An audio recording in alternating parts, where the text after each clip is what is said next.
The Mauryan Empire. The Mauryan dynasty was started by Chandragupta Maurya, a brave man who was trained in the art of warfare and statecraft by his guru Chanakya or Kautilya.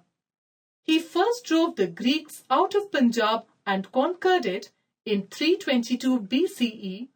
He then overthrew the last Nanda ruler in 321 BCE and conquered Magad. He then set up a vast empire by adding one territory or the other. In 305 BCE, Seleucus Nicator crossed the Indus with the intention of recovering the areas which Alexander had conquered in India, but was defeated by Chandragupta. Seleucus had to surrender the 4 provinces of Herat, Kandhar, Kabul and Balochistan.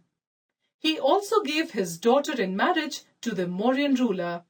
Chandragupta Maurya is also credited to have won many southern states as well. His empire extended from Bengal in the east to Hindu Kush in the west and from the Himalayas in the north to the confines of Mysore in the south. Bindusara, 297 to 273 BCE. Chandragupta Maurya was succeeded by Bindusara, 297 to 273 BCE. He extended his control over the Deccan as far as Mysore. He was succeeded by his illustrious son Ashoka. Ashoka the Great. Ashoka succeeded his father Bindusara and is regarded as one of the most popular rulers of ancient India. He served as the governor of Takshila and Ujjain during his father's reign. He succeeded to the throne after his father's death in 273 BCE. Like his father, he governed the people well and extended the boundaries of his empire. Kalinga was the only kingdom which could not be conquered by the Mauryas. Strategically, Kalinga held an important position as it controlled the routes to South India and Southeast Asia by land and sea. Ashoka attacked Kalinga in 261 BCE. The battle was a turning point in Ashoka's life. The death and destruction caused by this war made Ashoka hate war. He vowed never to fight a war again. Earlier, the goal of his life was Digvijay, victory in all directions. But now it was Dharma Vijaya. He was the first emperor in the history of the world to give up war after victory. Ashoka and Buddhism. The bloodshed and destruction of Kalinga war brought a great change in Ashoka's life, and he became an ardent follower of Buddhism. He devoted his time, energy and resources for the spread of Buddhism. He spent his life caring for the welfare of his people and teaching them how to lead a good life through his Dhamma. Dhamma was basically a set of moral principles which were common to all religions. He aimed at bringing the people of his empire together and to instill in them a spirit of tolerance, non-violence and respect for elders.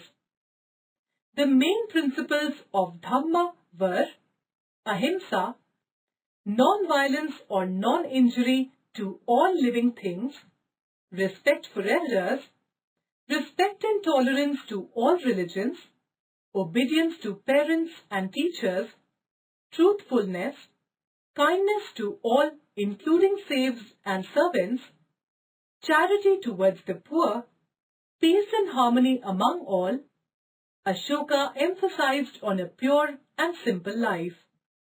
Ashoka's measure to spread his Dhamma. Ashoka took many steps to spread his Dhamma.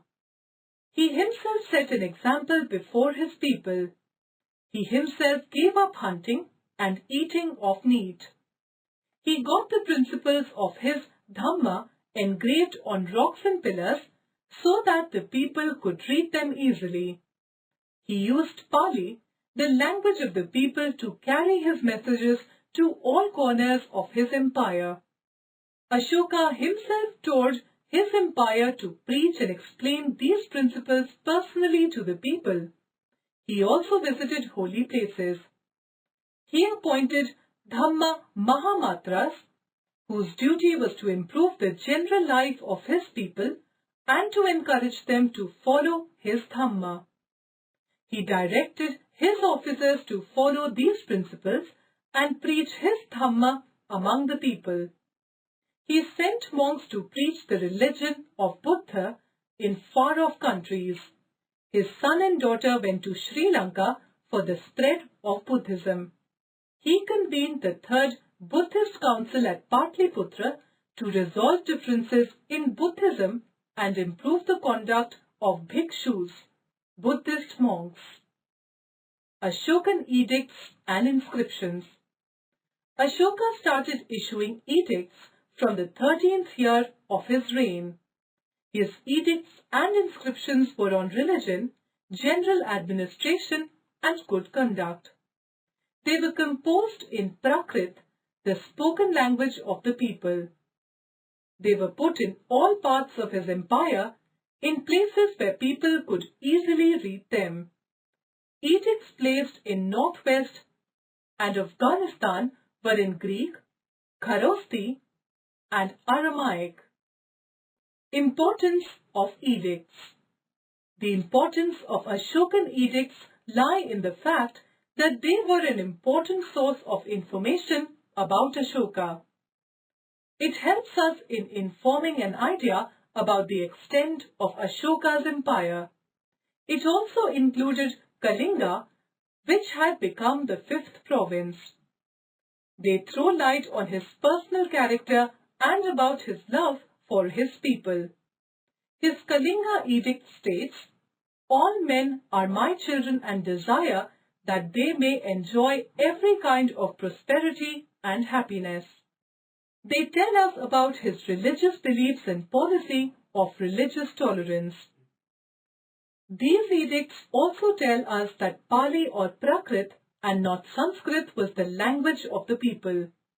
They were written in Brahmi script.